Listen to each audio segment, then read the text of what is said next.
Howdy folks, Nathan Adlin here with the Fast Lane Car. Behind me, the brand new Mercedes-Benz GL63 AMG. Kind of badass looking, isn't it? It is a twin turbocharged, mean, vicious vehicle, and I've been trying to think about who would drive such a vehicle because it's a really limited. I got an idea. Stay right there. Andre, come here. Что? Just don't argue with me, just come here. Что ты хочешь? Yeah, no. Stop right there, okay. All right, stay. All right, cross your arms. All right, now say something in Russian, mean. Мне нравится этот Mercedes. Yeah, okay, that's good. I figured it out. Thank you. Go on, back to work. Perfect for Russian gangsters. And coming up next, at nearly $127,000, is it worth it?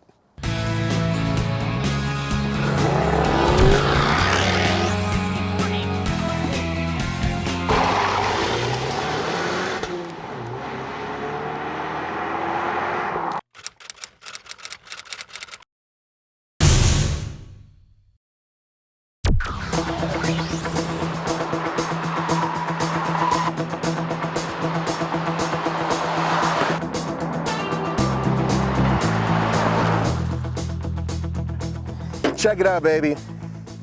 AMG, they don't screw around. This has very little to do with the regular power plant that you can find in a GL Mercedes-Benz.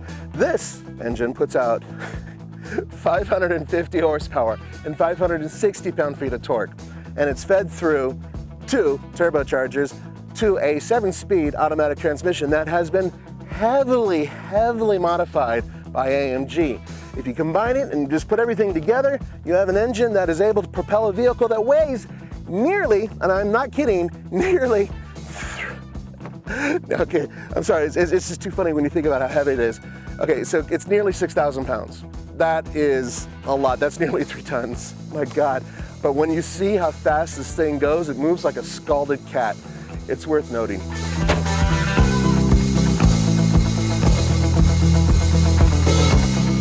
And away we go, folks.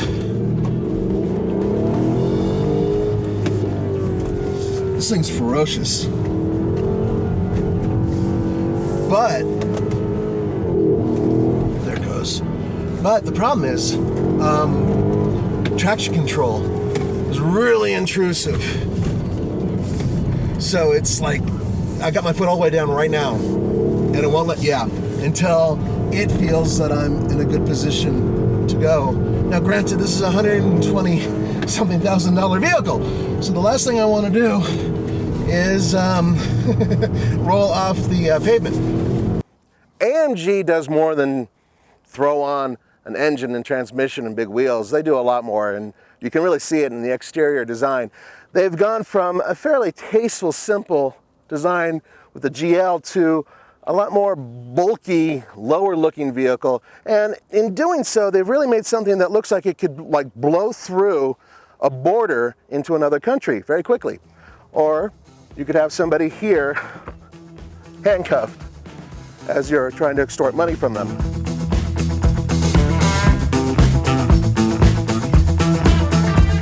But more importantly, you have these amazing 21-inch wheels, which they're just beautiful, fantastic. As a whole, it obviously is a little low and it definitely has a lot of street presence, but at the same time, I kind of like the way BMW does their X5M over the way this is done. That one looks a little bit more purposeful. That's just me.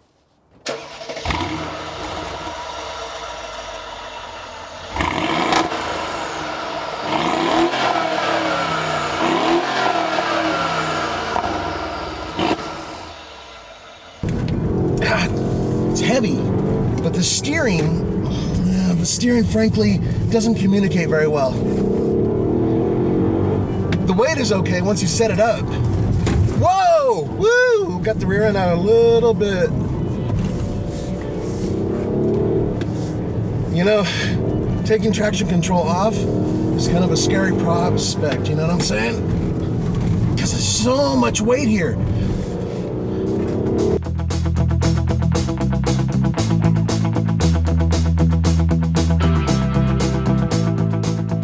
If the exterior and engine are gangster, then the interior is boss. Bottom line, one of the nicest interiors I have ever seen in a crossover or SUV.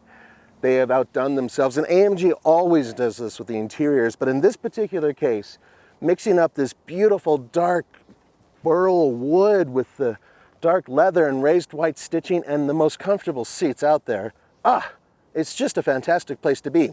But with that being said, I need to show you something in the back seat.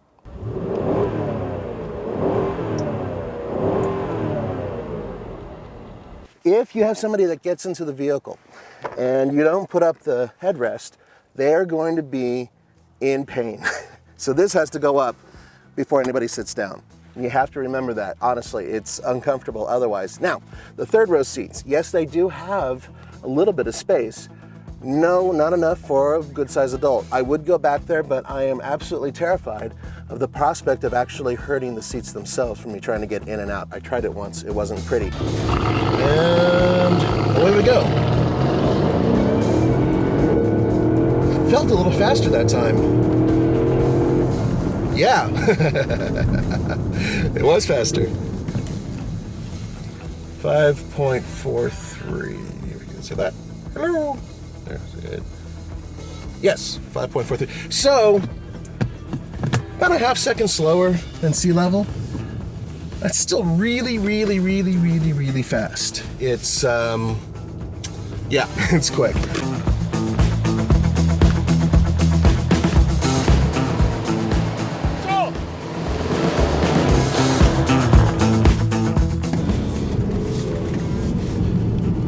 You know, you forget, because there's so much power, that this thing weighs pretty much close to 3 tons. That's heavier than a lot of pickup trucks. There's a lot of meat in this thing. It can tow up to 7,500 pounds. Can you think about that? You know, like I'm towing with an AMG? That's just weird. Maybe a Lamborghini on a flatbed or something. And then these seats do fold down at the push of a button. But because the cargo cover is in the way, I'm not going to fold them down all the way, but they do fold flat, and that leaves a lot of extra space. Also, underneath here, where you'd expect to see a spare tire, oh, there is no spare tire. What you have is a inflation kit. But there's a little bit of storage down there as well. Great place to keep weapons. Bottom line is that this is a vehicle that really does have some utility and has a ton of comfort. And at the end of the day, I still can't imagine anybody towing with it. Ain't no ballerina, I can tell you that. Now with that being said, the engine note is glorious. Come on, there you go.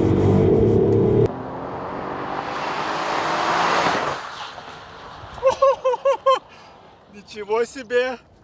Ничего себе!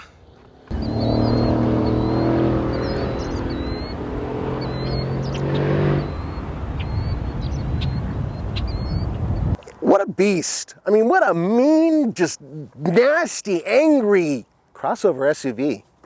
Wow. You know, I've been trying all day long to figure out who this vehicle would appeal to and what it competes against. And I honestly can't come up with too many solid things other than, let's say you had a Dodge Durango RT and you wanted something bigger and better, meaner, and you had a lot of money to do it with. There you go.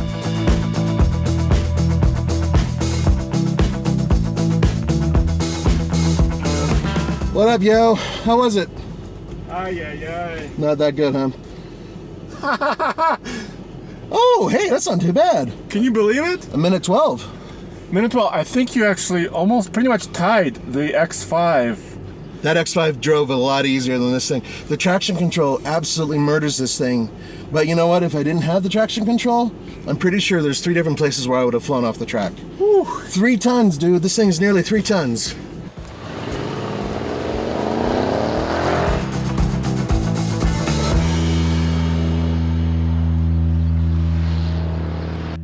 I kind of feel the spirit of Lewis Hamilton yelling at me when I go around a corner, telling me how horribly I've done that corner when I'm driving this. It's a beast. So on the old scale of buy it, lease it, rent it, or forget it, of course I'd give it a buy it, but realistically, I would never do that. it's just too big. It's just too much. I think that I'd give it a lease it. Something you lease and then you could scrub the blood out of it before you return the lease. You know what I'm saying? Right. It is an awesome vehicle though around a track, man. You really got to try it because it's just so big and mean. And for the Fast Lane Car, this is Nathan Adlin saying, don't forget to go to tflcar.com for news, views, and real world reviews. Do świdania.